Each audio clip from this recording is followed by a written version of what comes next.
visible checked and solid unchecked, and you can see here we have a list of 5 events. Each time I click on an event, you can't necessarily see it, but each event has a different action associated with it. They just all have the same action right now, or at least the same base action, which is start moving in a direction. Basically, each of these events are keys on the keyboard. You can either not click a key, and we have an event for that, or you can click left, up arrow, right arrow, or down arrow. We get these events. So if you want to make these events, what you do is you click add event at the bottom, as you can see right here. When you get to the event selector, you have quite a lot of options available to you. We're going to go with something easy right now, keyboard. So I click keyboard, and it gives me a lot of options. Left, right, up, and down represent the arrows.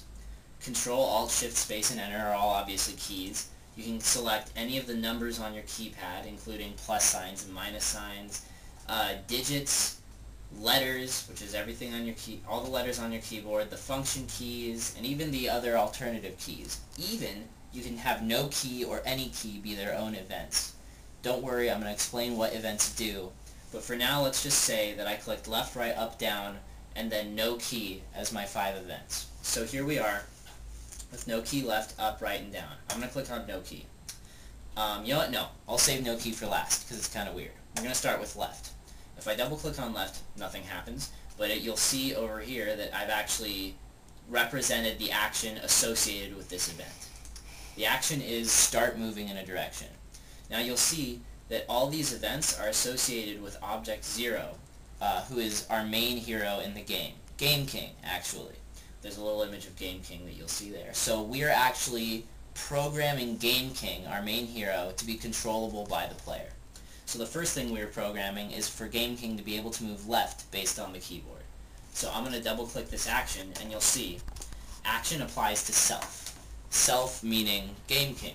If you look down here, it could also apply to other object or to a particular object. We won't be getting into that now. Those are advanced functions that you can learn about in your own studies. Now you'll see down here that there is a big selection of basically any possible direction that you could move in. So right now we have selected left. That means that when you press the left arrow, then Game King will move left. How, do you ask? Well, there's this little thing called speed down here, and that's associated with left. So basically, this event works in such a way that when you hit the left arrow key, Game King will move 4 pixels per action. They're invisible actions. They're kind of units of measurement in the game. So you can assume that each time you click left, you're moving about 4 pixels on the screen. And that's designated by this screen. At the bottom, you can see that there's a checkbox called relative. Don't worry about that now. We will tell you when the relative box should be selected. Basically, a simple way of saying it is because this action only happens once, we don't need to check the relative box. So we're clicking OK here. Now, as you'll see, with up, I selected up, the speed's still 4. With right, I selected right, and the speed's still 4. The speed is the same across all of them. If you look at no key, at first you're like, why would I want to tell him not to move? But actually what is happening is by not telling him to move, you want him to still be not moving. So we have the no key event. If you double click on the action for that, you'll see that I clicked this weird box in the center, and that represents staying still. You actually do, believe it or not, need to program your hero to stay still in this game. So we have an event for that. Anytime you're not pressing the key, you're standing still, and we have it programmed that he won't start flying around randomly when you do that. The speed is, of course, 0. It'd be really weird if every time you stopped moving him, he moved. So it's 0. As you see, once again, this applies to self. Relative is unchecked, and we click OK. That is a very simple way of basically programming a character in a game, and we're going to show you the fruits of this labor. Click OK here. Now I'm going to show you one more thing, rooms, before I show you the product of what we just did. Rooms is pretty straightforward. Basically, you have a relatively detailed system here by which you create the playing field on which your game takes place. So right here you see that it's broken down into grids. Right here in the middle is Game King, our hero. a boxy Game King, but a powerful one no less. Now he represents 4 boxes of space wherever he is on the board. Now he's 32 pixels by 32 pixels, so you can do the math and figure out how many pixels each box is.